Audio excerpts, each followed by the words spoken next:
Un gusto saludarles. Mi nombre es Pablo Eduardo Cancino Marentes y a nombre de mis compañeros Francisco Javier Jara Ulloa y María Teresa Casillas Alcalá, queremos presentar ante ustedes en este 16º Congreso Internacional de Investigación Multidisciplinar una propuesta de reflexión que es Tecnologías de la Información y Comunicación y Conectivismo, reflexiones y retos educativos a partir del COVID-19 como parte de las experiencias que hemos tenido muchos docentes en esta pandemia, ¿sí? Queremos presentarlo entonces en nuestra introducción en 3 grandes líneas para después poderles dejar con nuestro trabajo para que lo puedan leer más a detalle. ¿Cómo comenzó todo este asunto de la pandemia? Bueno, ustedes saben que cuando los seres humanos estamos en tiempos de conflicto, buscamos enfrentar de maneras diferentes las circunstancias adversas y que nos pueden poner en riesgo.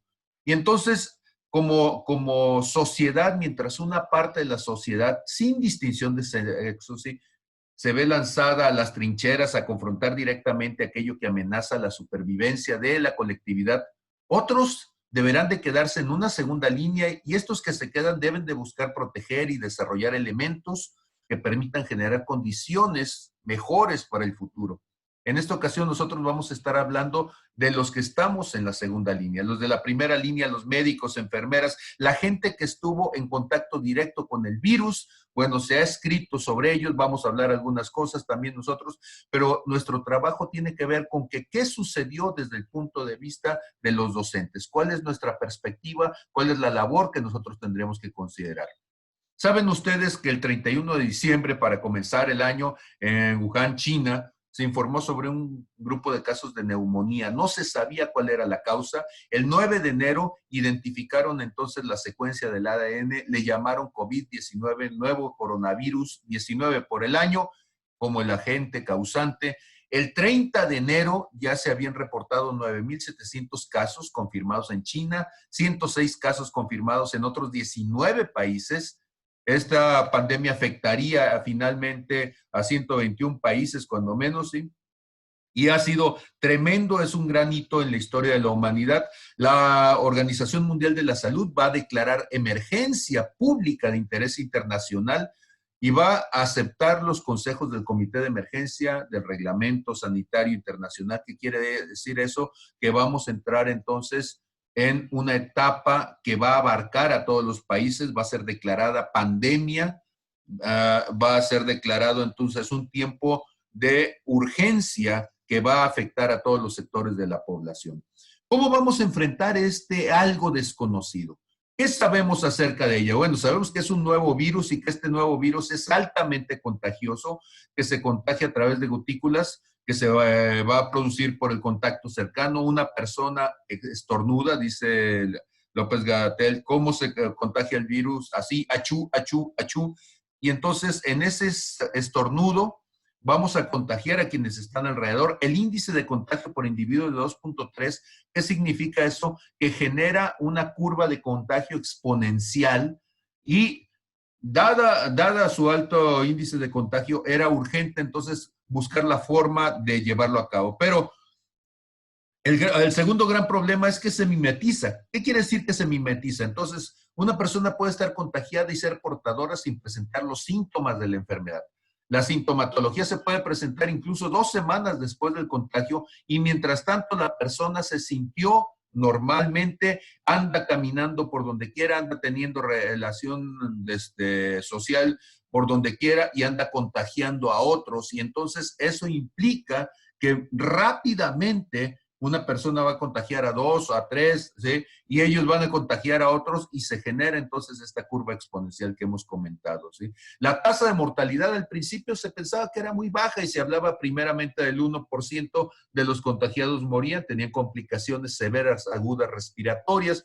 Posteriormente se fue ajustando al 3%. Sin embargo, en algunos países, como es el caso particular de México, las tasas han presentado hasta un 10% de grado de mortalidad. Entonces, el índice de mortalidad depende de muchas cuestiones que están asociadas con deterioros a la salud, siendo los que más sufren estas altas tasas de mortalidad quienes están arriba de los 60 años y que padecen otros trastornos de salud asociados, como la diabetes, la hipertensión, problemas renales, problemas de respiratorios y desgraciadamente en México nosotros somos puntales a nivel mundial en estos índices de deterioro de la salud.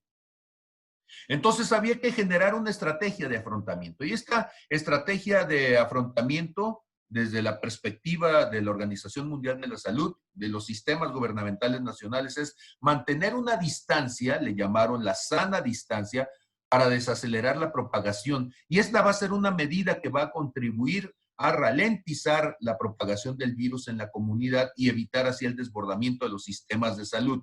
No está diciendo que con la sana distancia nadie se va a enfermar. Lo que está diciendo es que se va a estar prolongando lo más posible el tiempo de contagio en búsqueda de que la población que se va contagiando pueda ser atendida en los sistemas de salud, dado que la atención que se requiere es de sistema de urgencia. El modelo de afrontamiento entonces va a abarcar tres grandes aspectos. El primero de ellos es un modelo sanitario que va a implicar sana distancia y aislamiento preventivo. Sin embargo, durante la aplicación de las medidas de aislamiento que se derivaron de la pandemia, se volvió muy difícil garantizar los derechos humanos fundamentales básicos, como cuáles: igualdad, equidad, participación. ¿Por qué? Porque la situación adversa generada por el aislamiento social y el estancamiento económico, la gente no puede salir a trabajar en este tiempo que se va derivando entonces del mismo, va a amplificar la brecha social y económica de las familias más desfavorecidas y hablando de la brecha digital, es aún mayor. Entonces, entre los que tienen poder adquisitivo y tienen mejores equipos de cómputo y los que están limitados en su capacidad adquisitiva, hay una diferencia importante. En cuanto al modelo económico, había que mantener activas solo las actividades estratégicas. Pero ¿cuáles son estas?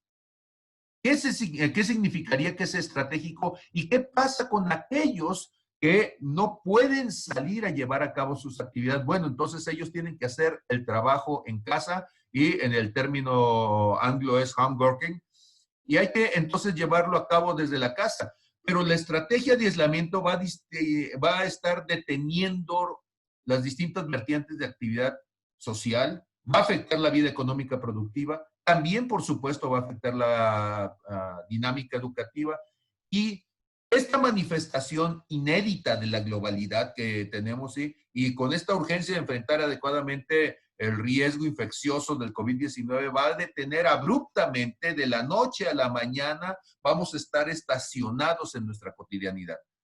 El Premio Nobel de Economía 2013, Robert Shiller, nos va a decir que no existe una pandemia, sino dos. O sea, hay un virus, que es el coronavirus, pero hay otro virus que es emocional, que es el miedo. Y entonces la sociedad comienza a entrar en un tiempo de angustia ante el virus, ante la situación económica y ante la necesidad de manejar algo que se está volviendo parte de la cotidianidad de las familias, que es un modelo educativo, un homeschool, mediante las tecnologías, pero con limitaciones porque está afectando a una gran parte de la población. ¿Qué quiere decir esto? Bueno, en el momento en que había escrito esta parte, había 119 países que habían sido afectados, sigue aumentando el número y este número abarca a 862 millones de estudiantes. Son la cantidad total de estudiantes en la Tierra que han visto hasta ahora detenidos sus ciclos escolares. Esto implica el 70% de la población de estudiantes de todo el mundo. Pero de acuerdo a los datos que se manejan a nivel global por la Organización de las Naciones Unidas, pues este número corresponde a 1 de cada 7 habitantes de la Tierra. Imagínese usted el efecto que ha tenido esta pandemia a nivel global cuando 1 de cada 7 habitantes ha sido afectado directamente, en este caso el estudiante, pero las familias de los estudiantes ahora tienen que generar un espacio educativo en casa sin tener la experiencia, sin tener la infraestructura, sin tener los conocimientos pedagógicos, sin tener quizá el tiempo o sin tener una familia completa, quizás sea una familia monoparental o quizás sea alguien que está con tutores. En estas circunstancias se empieza a mostrar entonces las grandes discrepancias y abismos que tenemos en nuestra sociedad. Y esto entonces muestra espacios de inequidad educativa derivados también de las inequitativas condiciones socioeconómicas de las familias. Este gran reto encontrado nos va a mostrar las tendencias de acción que van a ser determinantes en las transformaciones futuras del paradigma educativo. ¿Qué implican estas transformaciones? Bueno, estas transformaciones nos dice el Foro Económico Mundial que va a haber tres grandes vertientes en donde va a ser necesario que pongamos mucha atención. Primero, la educación va a estar forzada a un cambio por las circunstancias sociales y esto nos va a conducir a innovaciones sorprendentes. Y esas innovaciones sorprendentes va a tener que ver con romper paradigmas que no hemos podido superar hasta el momento y nos van a llevar entonces a nuevas perspectivas, a nuevas situaciones. La segunda cuestión, las colaboraciones y coaliciones entre las instituciones educativas públicas y privadas van a crecer en importancia. Situaciones como las que ya están sucediendo con Khan Academy, como lo que está sucediendo con Google, lo que sucede con Intel y lo que sucede con muchas otras compañías que son privadas y que se están uniendo a apoyar a proyectos educativos de participación abierta para que podamos entonces tener un impacto educativo en los sectores de la población que no tienen acceso directo a ellos, ¿sí? Y la tercera línea es que el desarrollo económico desigual en el contexto económico que tenemos va a provocar que la brecha digital entre las clases sociales se va a ampliar. Cada vez hay una mayor disparidad económica en este planeta y las clases menos favorecidas económicamente, las clases que están en indefensión, van a tener entonces una brecha importantísima que habrá que superar. Nosotros en este documento estamos acuñando un término y es el término de discapacidad digital. Les animo a que cuando revisen el documento pongan atención en este término. Muy bien, y entonces este cambio de paradigmas pedagógicos nos va a llevar a una transición que hemos esperado muchísimo y es la transición desde un sistema, cuando nosotros decimos tradicional, tradicional puede decir muchas cosas, pero un sistema que está enfocado en el currículum propuesto por el docente, o sea, un currículum basado más en la enseñanza, enfocado en la enseñanza, que enfocado en el individuo que aprende, esto es, enfocado en el estudiante, en las condiciones que esté, pero enfocado en el aprendizaje que se va generando. Pero para poder encontrar esta respuesta, bueno, pues estamos tomando de ejemplo un mito griego y ese mito griego es la búsqueda del hilo de Ariadna. ¿Qué es este asunto del hilo de Ariadna? Bueno, pues resulta que hay un héroe griego que se llama Teseo y él va a la isla de Creta a matar a un monstruo que vivía allí, que era un minotauro, que era mitad toro, mitad ser humano.